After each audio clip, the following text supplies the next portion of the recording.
축복합니다. 네, 은혜 받으시기 바랍니다. 네, 옆에 분을 보시면서 저를 위해서 기도해 주셔서 감사합니다. 이제 찔리시는 분들 계시죠? 네. 기도를 안 했는데 이제 다짐하면서 당신을 위해서 기도하겠습니다. 네. 네, 고맙습니다. 자, 오늘 설교 제목 보시면 누군가 너를 위해 기도하네라는 제목이고 찬양의 제목을 그대로 붙였습니다. 오늘 중보기도에 대한 말씀을 함께 드리려고 하고 우리는 자연스럽게 7월 첫 주 초청주를 앞에 두고 여러분과 연결되어 있는 분들을 위해서 지금 중보기도를 하고 계시는 중이죠. 그리고 소그룹과 함께 이제 연결된 나는 그분을 잘 모르지만 우리 집사님, 권사님이 연결되어 있는 때로는 친구이고 가족이고 이웃인 이분의 영혼을 위해서 또 기도하는 중보기도자의 자리에 여러분은 계십니다. 어떤 분들은 아마 지금 기도를 전혀 하지 않는 분도 물론 계실 거고 아마 제가 지난주 소그룹 리더들과 함께 나눠보니까 이제 시간 보통 저녁 9시의 시간들을 많이 정하셨더라고요. 그래서 그 시간에 우리가 찾은 VIP 영혼들을 위해서 함께 기도하시기 하자는 약속도 하시고 또 이렇게 서로 연락도 하면서 기도를 하고 계시는 중으로 알고 있습니다. 이제 기도의 훈련을 좀 우리가 시작한 것인데 저를 예를 들어볼게요. 저는 이런저런 뉴스의 소식을 접하면 꼭 하는 일이 하나 있습니다. 이런저런 나라들의 전쟁 소식을 전할 때 저는 전혀 그 나라를 알지도 못하지만 그 순간만큼은 그 나라의 전쟁으로 고통당하는 분들을 위해서 또 이 전쟁이 하루빨리 좀 멈추고 평화가 이루어지기 위해서 잠깐 기도를 합니다. 뉴스에 전해지는 소식, 사고 난 소식들, 이런저런 소식을 들을 때도 저와 전혀 상관이 없는 분이지만 그냥 잠깐 그분들 제가 할 수 있는 것은 이렇게 기도하는 중보자의 자리에 서서 기도를 해드리는 것이 제가 하고 있는 기도 습관 중에 하나인데 이제 그럴 때마다 변화되는 제 마음을 느껴요. 이렇게 전혀 강 건너 불구경하듯이 전혀 상관없는 뉴스 이것도 가십거리처럼 그냥 이렇게 말을 할 수 있는 것으로 끝나는 그것이 내가 기도를 통해서 주님의 마음을 느껴보고 또 그들의 마음은 얼마나 힘들고 어려울까 하는 것도 한번 생각해보는 시간을 갖습니다. 성도들의 전화를 받을 때에도 안타까운 소식을 이렇게 들어요. 그러면 제가 해줄 수 있는 게 별로 없어 보이는데 그때마다 저는 잠깐 기도를 합니다. 그분에게 하나님의 시간 만나주시고 또 역사해 주시기를 기도하고 있습니다. 여러분들 왜 제가 기도하고 있다는 거 여러분 아시고 계셨나요? 아마 많은 분들은 목사님이 진짜 기도할까? 근데 이제 일일이 이름을 다 불러서 전체 기도를 하지는 못하지만 이렇게 주시는 생각과 마음을 따라서마다 여러분을 위해서 기도를 하고 있습니다. 그러니까 여러분 기도자가 된다는 게 얼마나 중요한지 다시 한번 인식하고 오늘 말씀을 좀 시작해 보려고 합니다. 자, 우리가 살면서 우리는 늘 이렇게 좋은 일이 있기를 기대하고 또 형통한 삶을 원하고 좀 평안했으면 좋겠는데 어느 누구도 그런 인생은 없습니다. 살다 보면 이런저런 일도 만나게 되고 어려움도 겪게 되고 때로는 너무 힘들고 지치고 때로는 실패하고 병들고 너무너무 고통스러운 절망의 순간도 우리가 지나게 되죠. 날씨로 표현하면 화창한 날만 있으면 좋겠어. 비바람 없고 폭풍우 몰아치지 않고 이제 장마가 다가온다고 하네요. 그런 장마 기간이 없으면 좋겠어 라고 생각하시는 분들 혹시 계시다면 태양만 내려쬐는 좋은 날씨가 있는 땅은 반드시 사막화됩니다. 거기는 생명이 존재할 수가 없습니다. 여러분이 알고 있는 광야나 사막은 강수량이 좋기 때문에 그래요. 내려쬐는 태양만 있고 비가 없기 때문에 생명이 존재할 수 없는 사막이 되어버리거든요.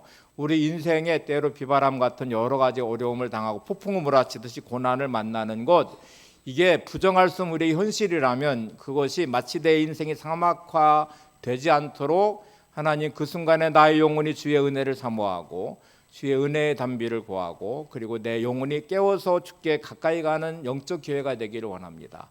이 시간이 합력의 선을 이루듯 하나님의 은혜 안에서 성장하는 성장의 기간이 되기를 원합니다. 그래서 여러분의 영혼이 사막화되는 것을 막으셔야 되고요. 그리고 그 시간이 얼마나 중요한지를 인식하는 게 중요합니다.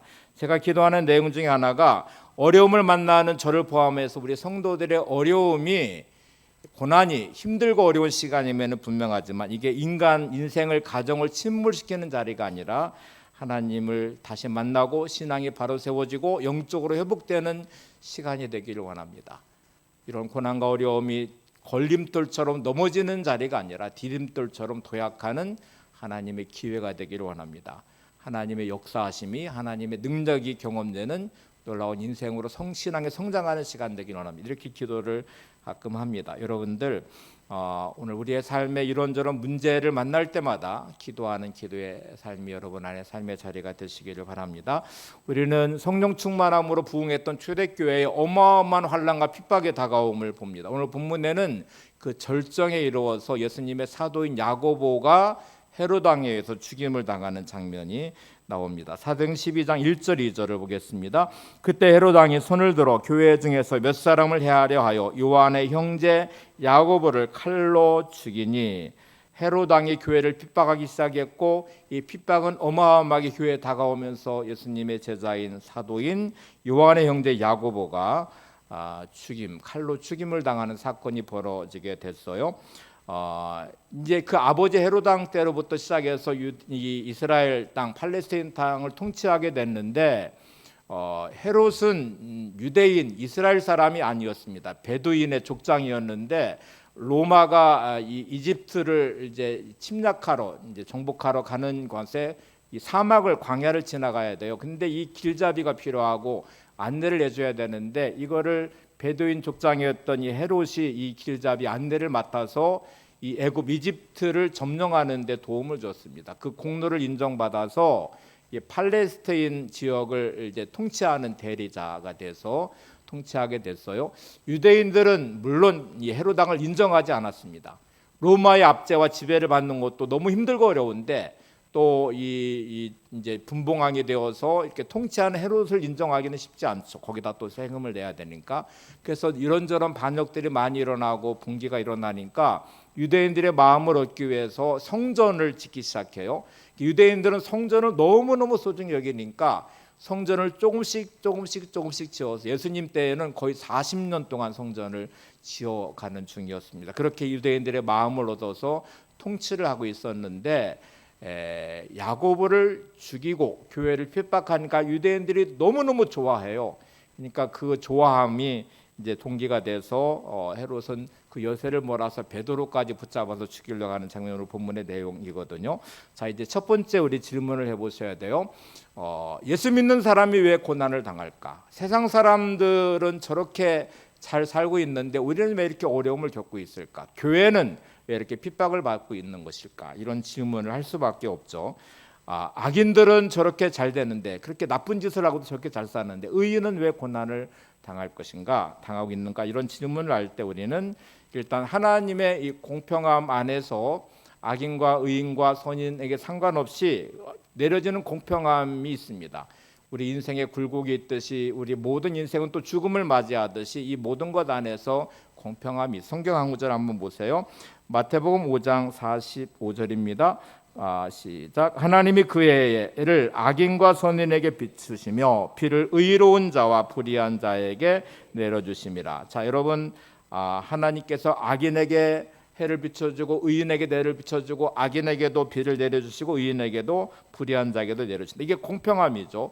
죽음이라고 하는 것도 의인이든 악인이든 그 어떤 누구도 피할 수 없는 것이 죽음을 맞이하게 되는데, 첫 번째 질문에 한번 답을 해보셔야 돼요. 그러면 어떻게 해야 돼요? 이게 왜 이런 것인가요?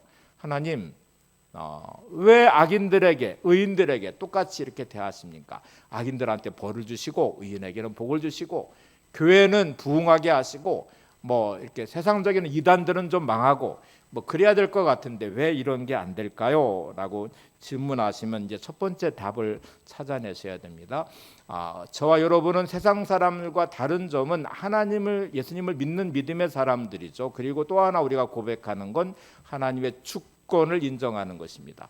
하나님은 창조자 하나님이시고 전지하시고 전능하신 하나님이시며 그 하나님은 나를 사랑하시는 하나님이시고 나의 처음과 끝의 모든 것을 아시는 전능하신 하나님, 전지하신 하나님이신데 그 하나님의 주권 아래 세상이 있고 내가 있다고 믿는 거예요. 자, 이거 우리가 믿음이라고 말을 합니다. 뭐를 인정해야 된다고요? 하나님의 주권을 인정해야 돼요. 하나님의 주권을 인정하면 어떤 변화가 생기냐면 세상 사람들은 이런저런 일이 일어날 때마다 그 일어나는 일들에 대한 질문은 왜? 라는 질문을 하기 시작해요. 왜 나한테 이런 일이 일어나지?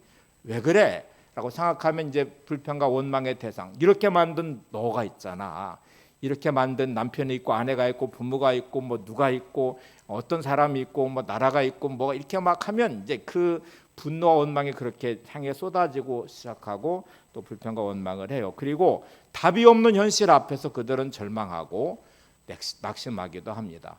자, 이게 세상 사람들의 보편적인 왜라는 질문 앞에 찾아낸 자기들의 삶의 방식. 왜라고 질문하면 그 대상과 원인을 찾아낼 수 있겠죠. 그러면 그 사람에 대한 원망과 불평이 시작될 것이고, 왜라는 질문 앞에 답이 없으면 절망할 것이고, 뭐 이렇게 뭐 어떤 반응들로 흘러가는 삶의 방식이 존재해요.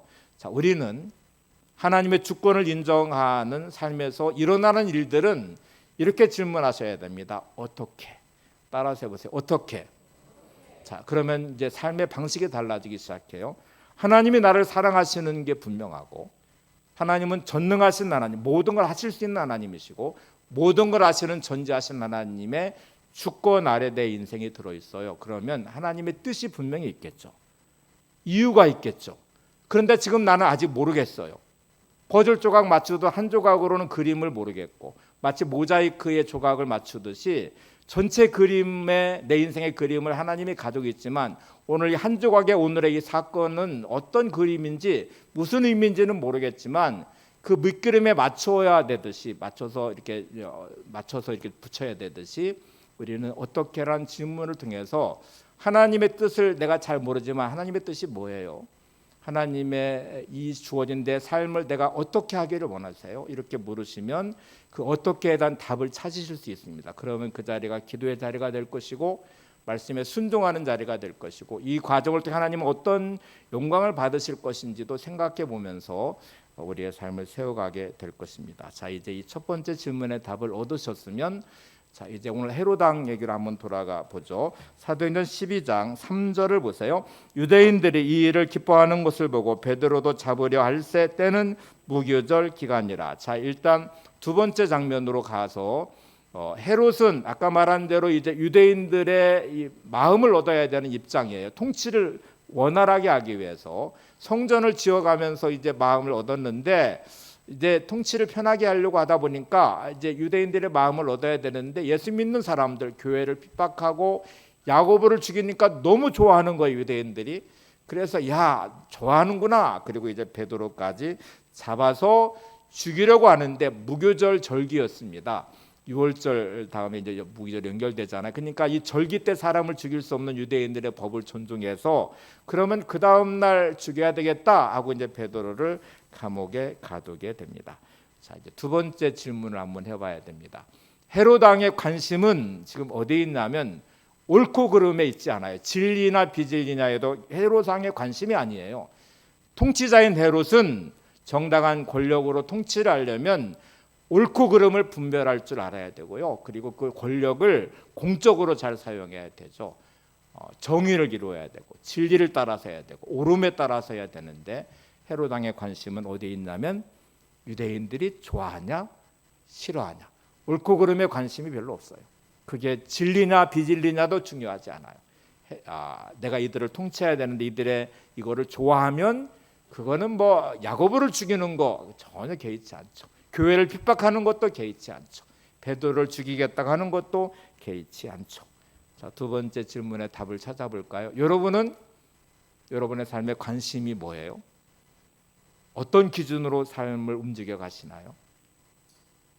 여러분에게 좋음에 대해서 저 사람을 의식하면서 행동하십니까? 아니면 하나님을 의식하시나요? 하나님이 기뻐하시는 일을 따라서 살아가십니까? 하나님의 옳음의 말씀의 기준으로 여러분의 인생을 세워가십니까? 이 질문에 답을 해보셔야 돼요. 나는 헤롯 왕과 같은 사람은 아닌가? 내가 어느 순간부터 내가 좋은 것, 하나님의 뜻과 상관없어요. 하나님의 옳음과도 상관없어요. 말씀과도 상관없어요. 하나님이 기뻐하시는 것도 별로 중요치 않아요. 그냥 내가 좋으면 좋은 것이 돼요. 그리고 사람을 의식하기 시작해. 저 사람한테 내가 잘 보여야 되니까 저 사람을 의식하면서 가면을 쓰기 시작합니다. 어느 순간부터 위선적인 사람이 돼요. 그리고 그 사람을 의식하면서 내 행동을 하기 시작합니다. 거기에 거짓이 들어가고 불의가 들어가고 내 감정적인 어떤 것들이 생기기 시작하면 말씀과도 전혀 상관없어요. 하나님 말씀이 뭐라고 말하든 용서하라고 말하든 무슨 사랑하라고 말하든 전혀 상관없이 내가 싫으니까 싫은 것이 되고요. 내가 화가 나니까 화를 내고 나한테 잘못했으니까 나쁜 사람이 되어버리고 이런 기준으로 이제 우리 인생을 세워가기 시작합니다. 헤롯 같은 사람이 어느 순간에 내 안에 내 모습이 돼요. 우리가 그런 사람을 증오하고 싫어하면서 여전히 나는 그런 사람이에요. 헤롯은 정의나 진리나 옳음이 별로 문제되지 않았습니다. 유대인들이 좋아하니까 교회를 핍박하고 유대인들이 기뻐하고 좋아하니까 야고보를 죽이고 그러니까 베드로를 잡았어요. 자, 여러분 이렇게 잡혀있는 베드로는 전혀 희망 없는 상황으로 치닫게 됩니다. 사도행전 12장 4절을 보세요. 잡음에 옥에 가두고 군인 넷씩인 네 패에 맡겨 지키고 유월절 후에 백성 앞에 끌어내고자 하더라. 자, 일단 잡혔는데 어느 정도로 헤롯이 의식하냐면 이게 잡힌 베드로를 혹시 이게 잘못해서 잡은 게 아니잖아요. 죄가 있어서 잡아서 죽이는 게 아니니까 일단 유대인들이 좋아하니까 잡았고 기뻐하니까 잡았어요. 재판할 마음도 없습니다. 날이 새면 죽이고자 하는 마음이 있으니까 이거를 반드시 지켜야겠다는 생각에 4명씩의 군인을 동서남북으로 배치시켜요. 감옥 안에서 4명씩 이제 딱 가둔 다음에 16명의 군인이 사방으로 지키고 있습니다. 그 감옥 안에 있는 베드로는 쇠사슬로 손과 발을 묶어버렸어요. 양쪽에 군인들을 또 배치시켜서 감시를 하면서 이 밤을 보내고 있습니다. 여러분 희망이 있어 보이십니까? 전혀 희망이 없죠. 잡혀있는 베드로가 할 수 있는 게 있어 보이시나요?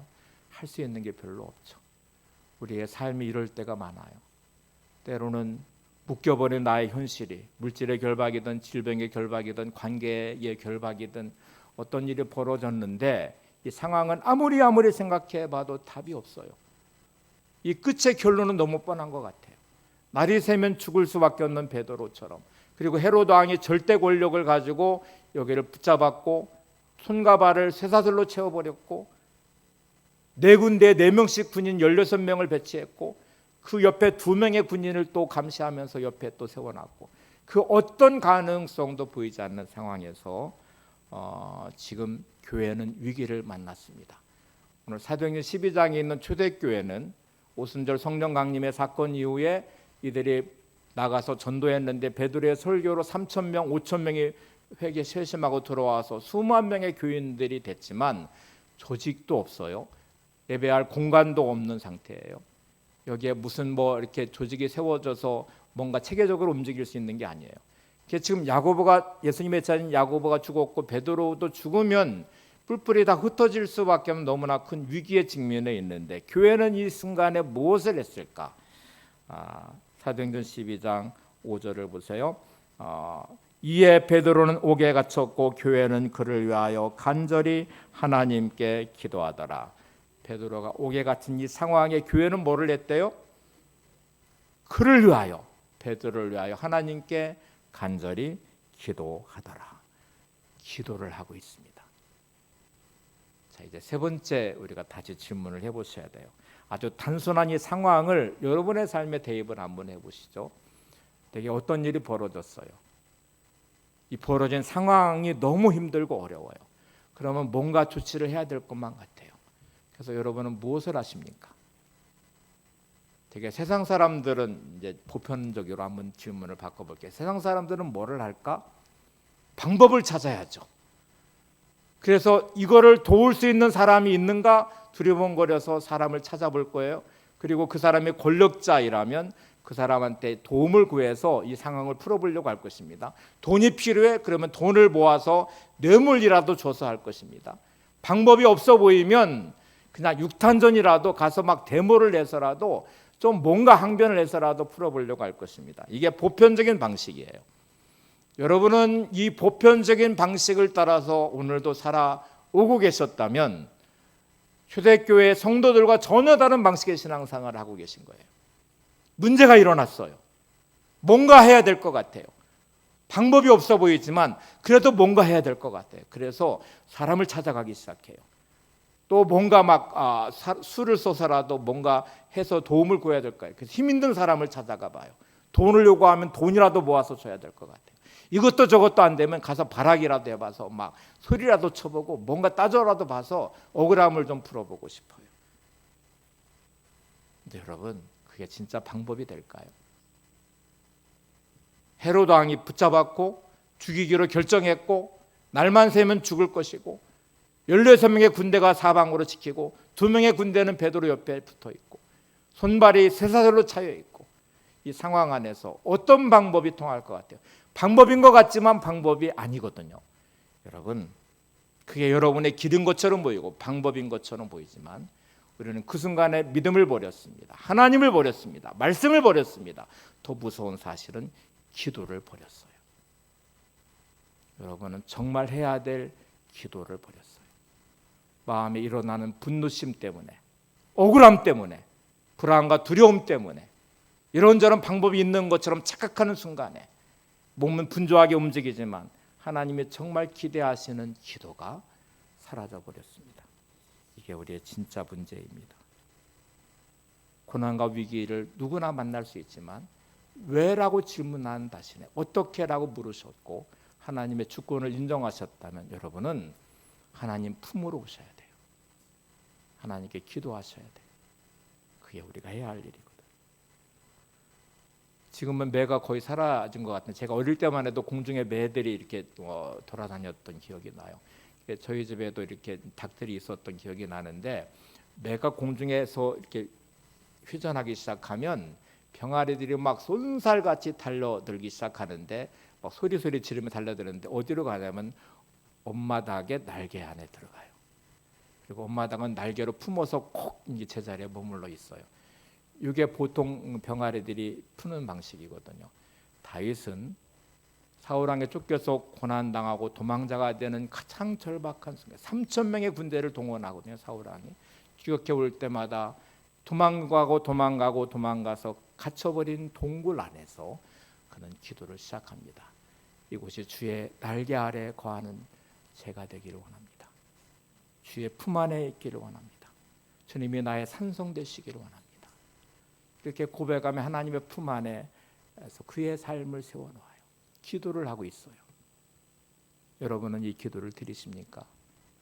고난당할 때, 어려움 만날 때 주의 품 안에 거하며 주의 은혜를 구하고 주께 기도하는 기도자의 모습을 갖고 계신가요? 찬송가 70장 가사를 한번 보실래요?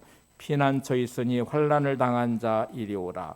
땅들이 변하고 물결이 일어나 산 위에 넘치되 두렵지 않네. 2절 이방이 떠들고 나라들 모여서 진동하나 우리 조 목소리 한 번만 바라면 천하의 모든 것 망하겠네. 3절 만유 주 하나님 우리를 도우니 피난처요 세상의 날개를 그치게 하시니 세상에 창검이 쓸데없네. 4절 높으신 하나님 우리를 구하니 할렐루야. 괴로움이 심하고 환난이 극하나 피난처 되시는 주 하나님. 함께 찬양하면서 올려드려 볼까요?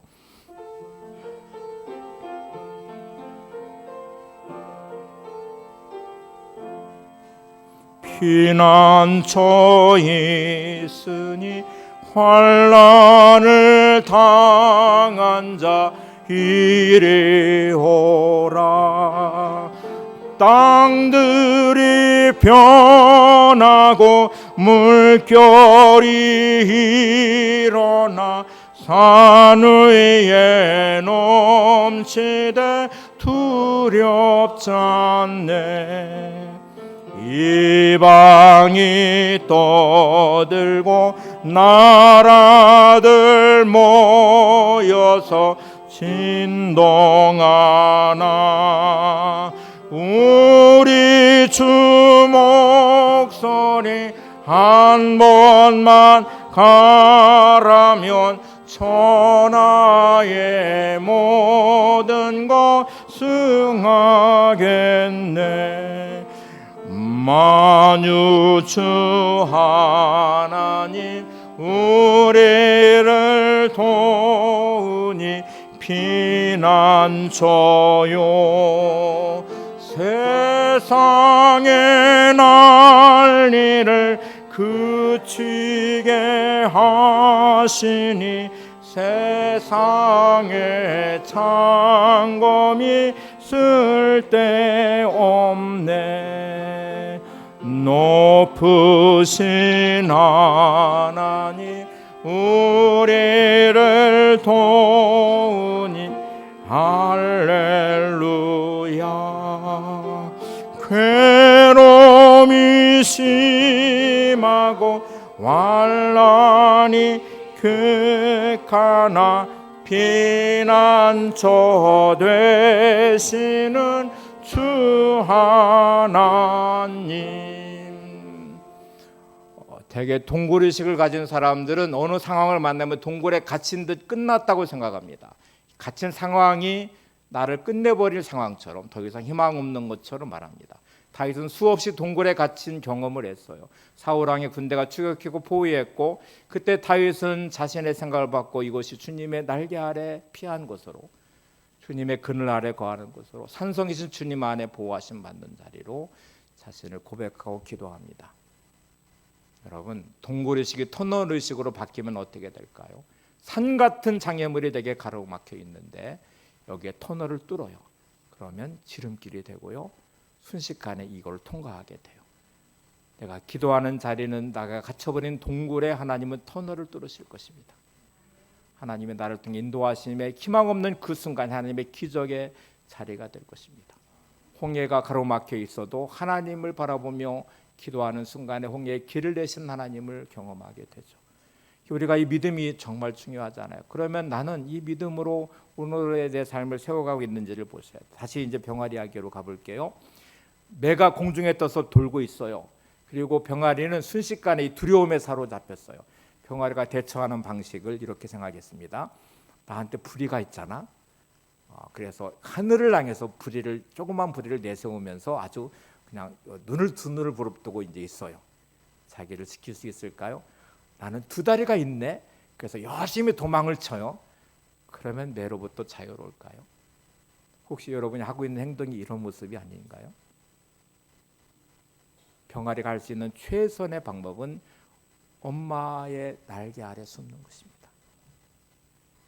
손살같이 달려가서 엄마의 날개 아래 숨어 있으면 어미닭은 그 새끼를 날개에 품어요. 그리고 전혀 도망치지 않고 매를 향해서 두 눈을 부릅뜹니다. 혹시 매에게 잡혀서 어미가 죽어도 그 날개는 풀지 않을 것입니다. 그게 어미의 본성이거든요. 능력 없는 어미닭도 날개에 들어온 새끼를 포기하지 않아요. 자신이 죽어가면서도 절대로 포기하지 않을 거예요.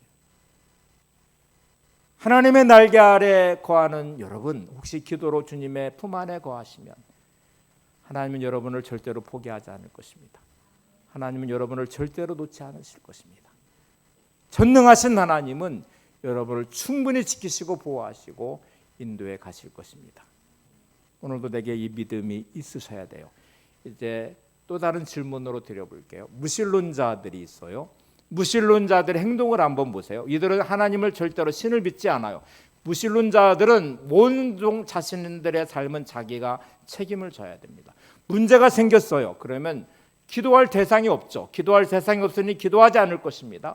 무신론자들은 자기들의 방법과 자기들의 능력으로 인생을 책임져야 되니 결국 자기들의 방법을 쫓아서 이런저런 행동을 할 것입니다.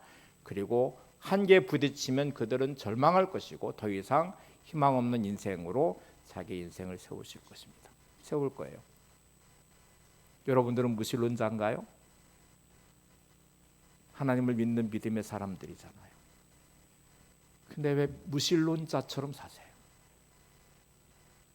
기도해야 되는 그 자리에 여러분은 왜 기도하지 않으시는 거예요? 하나님이 계신데 그 하나님은 전능하시다고 말하고 그 하나님을 나를 사랑하신다고 말하고 하나님의 주권이 있다고 앞에 우리는 고백하는 첫 번째 단계를 넘어왔잖아요. 그런데 여전히 우리는 기도하지 않아요. 여러분이 무신론자입니까? 믿는 사람이지만 무신론자처럼 살고 있어요. 헤로당 같은 방식으로 삶을 살아요. 하나님의 뜻과는 별로 상관이 없어요. 부모가 있는 자녀를 생각해 보세요. 자녀에게 일어난 많은 문제들의 대부분은 부모가 해결할 수 있는 일들이 많죠. 근데 어느 순간에 이 아이가 이렇게 생각해요. 부모한테 가봐야 소용없어. 그냥 내 마음대로 할 거야. 내 뜻대로 할 거야. 이러고 이제 막 행동을 하기 시작해. 뭔가 해결하려고 막 해요. 근데 주변에 사람들이 볼 때에 너무 안타까고, 야 그거 엄마 아빠한테 가져가면 해결해 줄 건데 필요 없어. 엄마 아빠 필요 없어. 그냥 내가 할 거야. 여러분은 하나님의 아버지 대신 하나님이 계신데 고아처럼 살고 있습니다. 하나님의 도움을 구하지 않아요. 기도하지 않아요. 목사님 뭘요? 내가 안 그래요? 이렇게 말하실지 모르지만 한번 정확하게 여러분의 삶을 들여다보실래요? 여러분은 정말 힘들고 어려울 때마다 주의 품에 오며 하나님의 은혜를 구하며 하나님의 도움을 구하는 기도를 하고 계신가요? 여러분은 기도자가 맞습니까? 누군가의 아픔과 어려움을 대할 때 내 능력으로 해결해 줄 수 없는 안타까움이 있어요. 그것이 사랑하는 사람이면 더더욱 그렇겠죠. 머리 싸매고 고민하고 이런저런 대안을 마련하듯 뭔가를 바라지만 하나님의 도움을 구하는 하나님의 아버지가 계시다는 사실을 여러분은 인식하고 기도하시나요? 그분을 위해서 기도하시는 게 맞으십니까? 이제 다시 오늘 본문으로 돌아가 볼게요. 그러면 이 초대교회에 베드로가 붙잡혀 있는 그 전날 밤 도대체 어떤 일이 벌어지고 있을까? 교회는 그들을 베드로를 향하여 기도를 했다고 말을 해요. 그리고 베드로의 이 상황은 희망 없는 그 밤을 보내고 있습니다. 날만 새면 반드시 죽어야 되는 결정되어 있는 듯한 내일이 있어요. 그 밤에 베드로의 모습을 한번 보시죠. 사도행전 12장 6절입니다. 헤롯이 잡아내려고 하는 그 전날 밤에 베드로가 두 군인 틈에서 두 쇠사슬에 매여 누워 자는데 파수꾼들이 문 밖에서 옥을 지키더니, 자 여러분, 이 그 전날 밤이라는 단어를 주목해 보셔야 됩니다. 이 전날 밤은 날이 새는 다음 날의 희망을 말하지 않습니다. 그 전날 밤에 그 밤은 날이 샌 그 다음에 대안과 무슨 해결의 방법이 있다는 것도 염두에 두지 않습니다. 그 밤은 완벽한 절망의 밤이고 날만 새면 끝나는 죽음의 날이고, 그리고 어떤 희망도 보이지 않는 자리에 교회는 베드로를 향하여, 그런 베드로를 향하여 기도를 하고 있어요. 베드로의 모습을 보시면 두 군인 틈에서 두 쇠사슬에 매여서 누워서 뭐를 하고 있어요? 잠자고 있대요. 여러분, 두려움의 그 밤에 잠이 오십니까? 염려나 걱정이 많은 이 밤에, 억울한 그 밤에 잠이 오시나요? 베드로의 이 단어가 갖는 가장 중요한 의미는 베드로는 평안하고 있다는 거예요. 두려움에 묶이지 않았다는 것입니다. 염려하지 않고 있다는 것입니다. 딱 하나, 하나님이 계시기 때문에, 주님이 계시기 때문에. 두 쇠사슬에 묶여 있는 베드로, 두 옆에 양 군인이 지키고 있는 베드로, 그 문 밖에는 사방에 4명씩 16명의 군인이 무장한 채로 지키고 있는 그 밤에, 날만 새면 죽을 수밖에 없는 그 밤에 베드로는 깊은 잠에 들었어요. 주의 사자 천사가 와서 옆구리를 발로 채워 막 해가지고 깨우거든요. 그러니까 그 정도 깊은 잠이 들었다는 것은 베드로의 마음이 평안하다는 거예요. 믿음이 있는 사람, 기도의 사람은 어떤 환경 가운데 있든지 평안하셔야 돼요. 염려나 두려움에 묶여있지 마셔야 돼요. 아무리 힘들고 어려운 그 순간일지라도 이해할 수 없는 하나님의 평강이 우리의 마음속에 자리 잡고 있으셔야 돼요. 그게 믿음의 사람의 모습이에요. 여기까지 올 때까지 여러분은 기도하셔야 됩니다. 그 마음을 주시기를 기도하고, 평안하기를 기도하시고, 하나님의 은혜 안에 거하기를 기도하시고, 또 그 믿음에 내가 세워진 것을 확인하시고 기도를 멈추시고, 그렇게 평안히 우리가 잘 수 있는 사람이 되시는 게 중요해요. 머리 싸매고 고민은 많이 하는데 기도는 하지 않아요. 불평과 원망은 많지만 마음은 평안하지 않아요. 그 상태로 끌고 가는 내 자신의 그 전날 밤의 그 참혹한 현실 앞에 우리는 두려워하고 절망하고 좌절할 때가 얼마나 많은지 모릅니다. 여러분, 이 그 전날 밤은 또 다른 중요한 의미를 담고 있습니다. 하나님은 이상하리 많지 믿음의 사람들을 그 전날 밤까지 몰고 가시는 것을 많이 확인해요. 여러분 성경에 나와 있는 많은 믿음의 사람들 이 상황들을 한번 잘 보시면 알아서 해주시는 하나님의 은혜가 있지만 물론 있어요. 그런데 어느 순간부터 하나님은 마치 시험하시듯 내몰기 시작하십니다. 벼랑 끝까지 내몰아서 믿음의 날개를 확인하고 싶어 하시고요. 그 전날 밤까지 몰아가서 그의 모습을 확인하세요. 도대체 하나님은 뭐를 확인하고 싶으신 걸까요? 공부하는 학생들은 어느 순간에 시험을 봅니다. 도대체 뭐를 확인하기 위해서인가요? 너의 실력이 어디쯤인지 좀 확인해 봐라. 평가하는 거는 물론 있지만 이거를 등수 매겨서 무슨 서열 매기자는 게 아니고 원래 시험의 의도는 가르친 것, 공부한 것을 얼마나 알고 있는지 너의 실력이 어느 정도인지를 내가 확인을 해야 되는 자리고요. 그리고 부족함을 채워서 지식을 계속 보완해서 그 실력을 쌓아가야 되는 자리예요. 그래서 학년이 올라갈 때마다 시험을 계속 보는 이유는 계속 실력을 쌓아서 인간다움 또 그의 실력이 만드는 그의 인생의 길을 열어가기 위한 교육이잖아요. 하나님은 이거를 꼭 확인하고 싶어요. 여러분이 신앙생활 하면서 어느 순간에 내가 너의 영적 실력을 한번 확인해 보고 싶구나. 이 문제를 너는 어떻게 푸는지 나는 너를 보고 싶구나. 네가 이 상황에서 감사할 수 있는 사람인지 평안할 수 있는 사람인지 기도의 사람인지 내가 너를 확인해 보고 싶구나. 이렇게 하나님이 몰라서가 아니에요. 여러분이 인식하라고. 내가 영적 실력이 이 정도라는 것을 우리는 많이 착각하거든요. 성경을 아는 것이 마치 내가 믿음의 실력인 것처럼 신앙생활을 이만큼 하고 내가 직분이 이런 직분이면 나는 이 정도의 사람이야. 나는 집사야, 나는 권사야, 나는 장로야, 나는 목사야 라고 말하면서 여러분 어떤 착각을 하냐면 마치 나는 신앙과 믿음이 있는 사람인 것처럼 착각해요. 근데 어려움을 만나면 여러분의 영적 실력이 그대로 드러나요. 목사인데, 장로인데, 권사인데 영적 실력, 믿음의 실력은 낙제점이에요. 어떤 일이 벌어졌는데 기도하지 않고 있어요. 어떤 일이 벌어졌는데 하나님의 은혜를 구하지 않고 믿음의 자리에 서지 않고 말씀 붙잡지 않고 온통 자기의 생각, 자기의 경험, 자기의 방식대로 표출하기 시작해요. 분노하고 원망하고 불평하고 마음과 두려움에 묶여서 막 우왕좌왕하고 막 좌절하고 이렇게 가고 있는 우리들, 하나님은 이 상황들을 통해서 계속 너를 확인해 봐라. 네가 어느 정도인지 봐라. 이제 성경의 인물들 한번 들어가 볼까요? 모세는 하나님의 인도하심을 따라서 이스라엘 백성과 출애굽을 했습니다.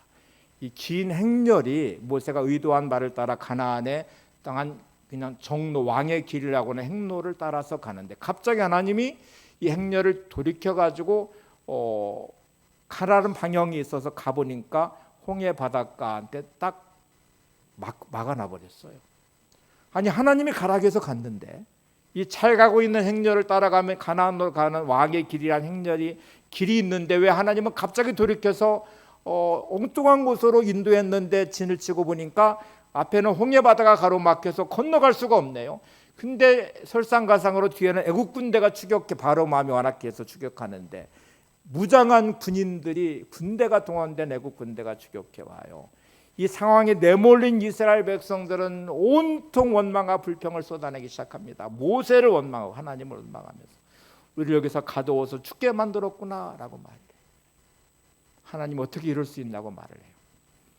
혹시 여러분의 모습이 아닐까요? 갇혀버린 현실 앞에 하나님 어떻게 나한테 이럴 수 있어요? 라고 말합니다. 모세는 이 상황에서 이렇게 말합니다. 가만히 서서 하나님의 행하시는 일을 보라. 그 자리는 잠잠히 하나님을 바라보고 하나님 행하신 일을 기대해야 하는 자리예요. 기도해야 되는 자리예요. 홍해를 가르셔서 길을 내시는 하나님을 경험해야 되는 자리예요. 길이 없는 그곳에 길을 내시는 하나님, 마른 땅같이 건너게 하시고 그곳 애국 군대를 수장시키시고 광야의 그 험한 길을 하나님을 의지하며 갈 수 있는 믿음의 실력이 쌓아져야 되는 그 자리였습니다.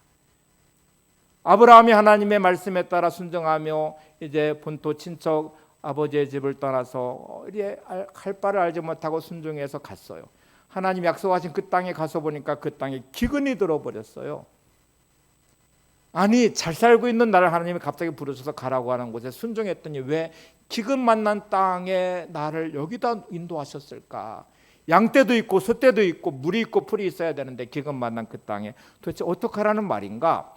믿음이 좋은 줄 알았던 아브라함은 그 기근을 빼서 애굽으로 도망쳐 버리거든요. 우리가 그럴 때가 많습니다. 나는 믿음이 좋은 줄 알았어요. 순종하고 있는 줄 알았어요. 근데 어려움을 딱 만나니까, 기근을 만나니까 애굽으로 가듯이 우리는 세상으로 가고 있는 우리들의 모습을 봐요. 그게 우리의 실력이기도 합니다. 여리고성을 한번 생각해 보실래요? 하나님께서 요단강을 건너고 여리고성을 주셨대요. 근데 갑자기 이렇게 명령하세요. 하루에 한 바퀴씩 돌아라. 그리고 진영에 돌아와서 가만히 있어라. 그 다음 날 또 한 바퀴 돌아라. 가만히 있어라. 그리고 이제 불평과 원망이 쏟아져 나올 것 같으니까 여호수아가 침묵 명령을 내려서 한마디 말도 못하게 만들었어요. 이거를 6일 동안 한 바퀴씩 돌았습니다. 변화가 전혀 없어요. 하나님은 왜 이러실까? 도대체 뭐 하는 거야? 태양볕 내려지는 이 뜨거운 날에 여리고성을 한 바퀴 돈 다음에 가만히 있게 하고 한 바퀴 돈 다음에 또 가만히, 이게 6일 동안 하고 있는 일이에요. 마지막 7일째 7바퀴를 돌래요. 근데 그때까지 뭐가 좀 변화가 있어요. 우리는 뭔가를 기대하죠. 야, 내가 한 바퀴 돌았는데 여리고성에 금이 갔대. 그 다음날 돌아왔더니 한쪽 벽이 무너지고 있네. 뭐 이렇게 좀 변화가 있으면 맞아, 우리가 도니까 힘과 능력이 하나님 역사하시네. 그런데 마지막 7일째 7바퀴 도는 순간까지 여리고성은 아무런 변화가 없습니다. 그만한 것도 없고요. 성벽이 무너지지도 않았고요. 마지막 나팔을 불고 함성을 외칠 때서야 비로소 여리고성이 무너지거든. 나는 기도하는데 왜 내 삶은 이래? 왜 하나님은 내 삶을 이렇게 내팽개치시는 거예요? 나만 장군이 요단강에 7번 들어갈 때까지 나병에 아무런 변화가 없었습니다. 7번 들어가 나올 때 어린 나이 새같이 깨끗해졌대요. 엘리야가 갈멜산에 승리를 거둔 다음에 구름 없는 하늘을 바라보며 기도를 시작합니다. 하나님이 큰 비를 약속하셨기 때문에 비를 내려주시기를 기도를 시작해요. 이미 아방에게 큰 비가 있다고 말하고 준비하라고도 말하고 이스라엘 백성에게 선포도 다 했는데 하나님은 태양볕에 구름 한 점 없게 만들어 놓으셨어요. 엘리야는 무릎 사이에 머리를 놓고 간절히 하나님께 기도합니다. 한번 기도하고 사환에게 가서 한번 확인해 봐라. 비가 오지 않습니다. 구름 한 점 없습니다. 또 기도하고 또 바라봐라. 또 없습니다. 이거를 몇 번까지 하냐면 7번까지 해요. 그리고 드디어 사환에게서 하늘에, 동쪽 하늘에 구름 손바닥만한 구름이 있습니다. 이렇게 말할 때 큰 비를 확신하잖아요. 여러분, 지금 나는 하나님의 때를 맞추어 오늘 내 삶을 믿음으로 세워가고 있는지를 한번 보시고, 나를 이렇게 몰아가시는 하나님은 여러분을 망하려고 하시는 게 아닙니다. 여러분에게 확인하고 싶으신 거예요. 여러분의 믿음을 보이시기 바랍니다. 여러분의 기도를 하나님께 올리시기 바랍니다. 불평과 원망을 멈추시고 감사하시기 바랍니다. 불안과 염려의 두려움이 내 마음을 사로잡고 있다면 하나님이시는 평강으로 여러분의 마음을 지켜내시기 바랍니다. 이제 그 다음 마지막 구절을 향해서 한번 가볼게요. 사도행전 12장 7절 8절을 한번 보겠습니다. 시작. 호련히 주의 사자가 나타나며 옥중에 광채가 빛나며 또 베드로의 옆구리를 쳐 깨워 이르되 급히 일어나라 하니 쇠사슬이 그 손에서 벗어진지라. 천사가 이르되 띠를 띠고 신을 신으라 하거늘 베드로가 그대로 하니 천사가 또 이르되 겉옷을 입고 따라오라 하매. 자, 하나님께서 어떻게 구원하셨는지를 보여주는 것인데, 지금 성도들은 베드로를 위해서 기도하고 있고 베드로는 하나님을 신뢰하는 믿음으로 그 밤에, 그 전날 밤에 이 평안한 잠을 자고 있는데 하나님의 사자가 나타나니까 첫 번째 큰 변화가 일어났는데, 그곳에 옥중에 뭐가 나타났대요? 광채가 빛났대요. 자, 이 첫 번째 이 장면을 잘 연상해 보세요. 하나님의 천사가 있습니다. 사람을 통해서 도우시든지 환경과 문제를 바꾸시든지, 우리 예수님의 겟세마네 동산에 기도를 하시는 그 순간에 천사가 와서 돕더라는 구절이 나오거든요. 그래서 하나님은 항상 우리를 돕고 계세요. 여러분이 알든 모르든 하나님의 인도하심 안에 우리가 있고 하나님의 보호하심 안에 있고 하나님의 천사의 보호 아래 우리가 늘 있습니다. 그 첫 번째 변화는 이렇게 일어나야 됩니다. 주의 사자가 나타나며 옥중에 광채가 빛나며, 광채가, 어둠은 밝혀져서 광채가 빛나고 있다는 말이에요. 자, 큰 변화는 죄의 어둠이 나를 붙고 있다면 회개함으로 주의 용서와 은혜의 빛이 내 마음을 환하게 비춰줘야 돼요. 근심과 걱정의 어둠이 내 안에 있다면 하나님의 은혜 안에서 우리는 근심과 염려를 다 내려놓는 평안함의 빛으로 내 마음을 비춰야 돼요. 불평과 원망의 언어의 어둠이 나 안에 묻고 있다면, 머물고 있다면 그 언어가 변하여 감사와 찬양의 언어로 변화되는 광채의 빛이 환하게 빛나는 은혜의 언어가 우리 가운데 존재해야 됩니다. 여러분의 삶의 모든 자리에 어둠이 묻고 있는 그 삶의 모든 것들이 하나님의 은혜의 빛이 비춰지면서 그 환함과 은혜 가운데 빛나는 나의 은혜가, 평강이, 기쁨이 내 안에 넘치셔야 돼요. 이 변화가 일어나셔야 됩니다. 이거는 절대로 내 힘으로 안 됩니다. 여러분, 내 마음이 내 마음대로 되시나요? 옆에 분한테 물어보셔요. 당신 마음대로 되나요? 나는 감사하고 싶은데 왜 마음속에 계속 불평이 생기는지, 나는 행복하고 싶은데 왜 항상 나는 불행하다고 생각하는지, 나는 진짜 용서하고 싶은데 마음에 용서하고자 하는 마음이 절대로 안 들어가고 있는 내 자신이 너무 싫어요. 이렇게 살고 싶지 않은데 이렇게 살고 있는 내가 싫어요. 이거 내 마음대로 안 돼요. 그러니 여러분, 기도하셔야 돼요. 주의 천사가, 주의 사자가, 주님의 은혜가 내 안에 거하며 광채가 빛나듯이 변화가 일어나셔야 돼요. 먼저 여러분의 마음의 변화가 일어나셔야 돼요. 불안과 염려가 떠나고 평강의 마음으로, 하나님 베드로같이 그 두려움의 그 전날 밤에, 날만 새면 죽을 수밖에 없는 그 밤에 깊은 잠에 들고 있는 베드로의 평강이 내 안에 있기를 원합니다. 환경에 묶이지 않는 마음의 담대함이 내 안에 있기를 원합니다. 어떤 상황이든 패배자가 아니라 하나님 동굴의식으로 갇혀 있는 게 아니라 선언의식으로 주의 인도하심 안에서 승리할 것을 확신하는 믿음의 마음이 내 안에 있기를 원합니다. 불평과 원망을 멈추고 감사와 찬양하는 입술이 내게 내 언어가 되기를 원합니다. 이렇게 여러분은 그 믿음 안에서 천사의 도움으로, 하나님의 사자의 도움으로, 주의 은혜로 변화를 경험하셔야 됩니다. 이렇게 변화가 되는 순간에 그 다음 구절이 너무 재밌는 구절이 나와요. 다 한번 보실래요?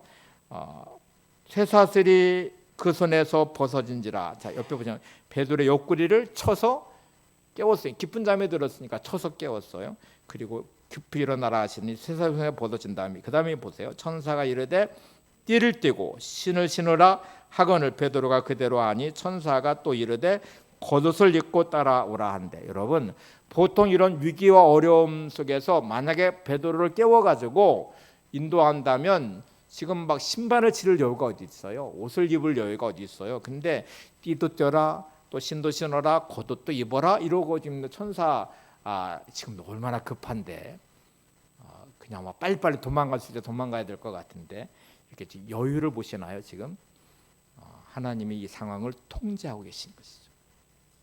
염려할 이유가 없습니다.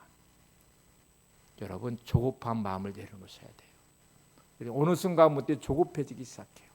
조급함이 가져오는 삶은 많이 무너집니다. 하나님 주시는 마음의 여유가 있기를 바랍니다. 진짜 위기인 순간에, 그 전날 밤에조차도, 또 풀려나서 도망치는 이 위급한 절박한 순간에조차도 천사는 여유 있음을 보여주고 있어요. 그래서 띠를 띠고 신을 신고 겉옷을 입어라 이렇게 말을 합니다. 모두가 불안하는 그 중에 평강으로 머물러 있을 수 있는 사람, 조급한 그 모든 상황 가운데 마음의 여유를 가진 사람, 하나님이 계시기에 든든한 믿음의 백이 있어서 믿음으로 하나님을 신뢰하며 오늘도 잠잠히 머물 수 있는 사람.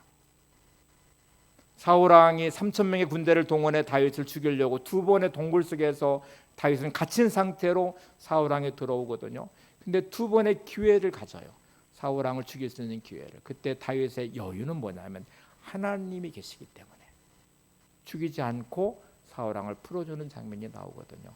이게 영적 여유입니다. 여러분, 믿음의 여유가 여러분 안에 있기를 바랍니다. 그런 다음에 이제 9절로 한번 가보실래요? 사도행전 12장 9절. 베드로가 나와서 따라갈 때 천사가 하는 것이 생수인 줄 알지 못하고 환상을 보는가 하더라. 제가 9절 10절에 두 가지를 말씀드리고 마치려고 하는데, 자 이제 첫 번째 이 베드로의 반응을 보시면요, 그렇게 따라가면서 뭐처럼 느꼈냐면 이것이 생시인 줄 알지 못하고 환상을 보는가 하노라. 이스라엘 백성이 바벨론 포로에서 돌아올 때 시편에 어떤 고백을 하냐, 우리가 꿈꾸는 것 같았도다. 현실성이 없어 보이는 일들이 일어나고 있어요. 저는 기도하시는 여러분에게 이런 일이 일어나기를 바랍니다. 내 삶에 도저히 이해할 수 없는 어떤 일들이 벌어지기 시작하는데 설명할 수가 없어요. 하나님이 하셨을 수밖에 없다고 말할 수밖에 없는 어떤 일들, 꿈꾸는 것 같은 일들, 내가 아무리 생각해도 경험으로 상식으로 주변을 아무리 둘러봐도 도저히 있을 수 없는 일들이 나 안에 벌어지는데, 병에 걸린 어떤 분이 병원에 갔더니 병상이 사라졌다는 것, 죽을 수밖에 없는 어떤 분이 수술을 해서 희망이 없어 보였는데 살아난 것, 다 꿈꾸는 것 같은 일들이죠. 설명할 수 없죠. 의학적으로 설명할 수 없죠. 되게 벌어진 현실 앞에 답이 없는데 어찌 갑자기 뭔가 풀어지면서 막 문제가 해결이 되고 뭔가 막 일어나는 일들의 변화들은 꿈꾸는 것 같은 일들이 있어요. 좀 시간은 지났지만 제가 제 경험 하나를 얘기해 볼게요. 제가 용운동으로 교회를 옮기는 과정에 이제 사택이 이제 조그만 18평짜리 사택이 있었는데 안 팔려요. 안 팔려요. 용운동으로 와야 되는데 안 팔려요. 싸게라도 팔려고 했는데 안 팔려요. 근데 갑자기 이제 노무현 대통령이 되면 세종시를 한대요. 그래서 집값이 막 뛰기 시작하더니 갑자기 그 집을 비싼 값에 팔래요. 그래서 팔았어요. 용방마을 저희가 청약한 적도 없습니다. 근데 전화를 한번 알아서 이제 해봤더니 어느 분이 와서 이거를 해약하는 청원 이거 쓰고 있는데 이제 다음 기다리는 순번익이 있거든요. 근데 그 담당자가 30분 시간을 줄 테니까 오면은 해주겠대요. 그래서 그거를 청약해서 지금 용방마을 아파트를 들어갔어요. 그 돈이 아트빌라를 판 돈이 그대로 거기에 들어가서 했어요. 우리 삼성동 지하교회가 안 팔려요. 몇 년 동안 이걸 비워놨다가 새를 놨다가 안 팔렸는데 그 세송지 들어온다는 바람에 갑자기 그 건물도 나가서 여러분이 보는 2층 건물이 고갑 그대로 올려진 건물입니다. 하나님의 때 하나님은 기가 막힌 방법으로 하세요. 이거는 제가 아무리 생각해도 있을 수 없는 일이에요. 근데 기도했고 하나님을 신뢰했고 믿음으로 그 시간을 보냈더니 꿈꾸는 것 같은 일들이 일어났어요. 그게 교회 우리 2층에 올라가 있고 저희 사택이 되어 있고 그랬어요. 여러분에게 이런 꿈 같은 일들이 일어날 수 있기를 바랍니다. 베드로는 현실성 없는 이 일을 보면서 이게 환상인가 생시인가 하고 말하는 일들, 기도하시는 여러분을 통해 일어나게 됩니다. 마지막 하나를 볼게요. 이제 정말 중요한 마지막 구절입니다. 10절 보세요. 사도행 12장 10절. 이에 첫째와 둘째 파수를 지나 시내를 통한 세문에 이르니 문이 저절로 열리는지라 나와서 한 거리를 지나매 천사가 곧 떠나가니라. 저는 믿음의 사람의 기도의 사람의 제일 좋은 인생의 모습은 저절로 되는 것입니다. 여기 보시면 첫째와 둘째 파수를 지나 시내로 통한 세문에 이르니 문이 저절로 열리는지라. 쇠톱을 가져서 잘라낸 것도 아니고요, 열쇠를 연 것도 아니고 병사들을 물리쳐 가지고 뭔가 막 강제로 열게 한 것도 아니고요, 저절로 열렸대요. 옆에 분에게 저절로 열리는 복을 누리시기 바랍니다. 네. 자, 우리는 지금부터 저절로 열리는 인생이 되기를 소망하며 기도할 것입니다. 중보기도를 할 것입니다. 여러분을 묶고 있는 감옥 같은 문들이 다 저절로 열려지는 은혜가 있기를 바랍니다. 손발을 묶고 있는 쇠사슬이 풀어지듯이 나를 묶고 있는 모든 환경과 문제의 결박이 저절로 다 풀려지는 은혜도 있기를 바랍니다. 가정을 묶고 있는 모든 관계의 상처의 결박도 풀어지시기를 바랍니다. 또 물질의 결박, 질병의 결박도 저절로 풀려지는 하나님의 역사가 여러분 안에 있기를 바랍니다. 이게 정말 좋은 인생이에요.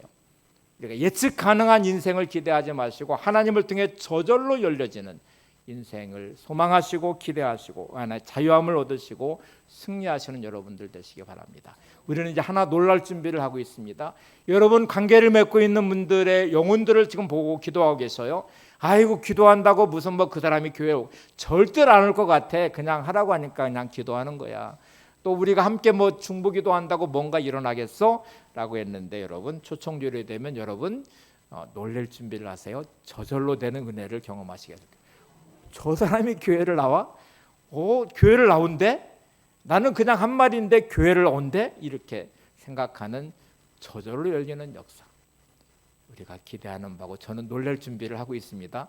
초청절일 때 반드시 저는 놀랄 것이고 여러분을 통해 이루어지는 이 저절로 이루어지는 하나님의 역사, 기도를 통해 만들어지는 하나님의 정말 꿈인가 생시인가 막 이렇게 말할 만큼 어떻게 우리에게 이런 일이 일어나지?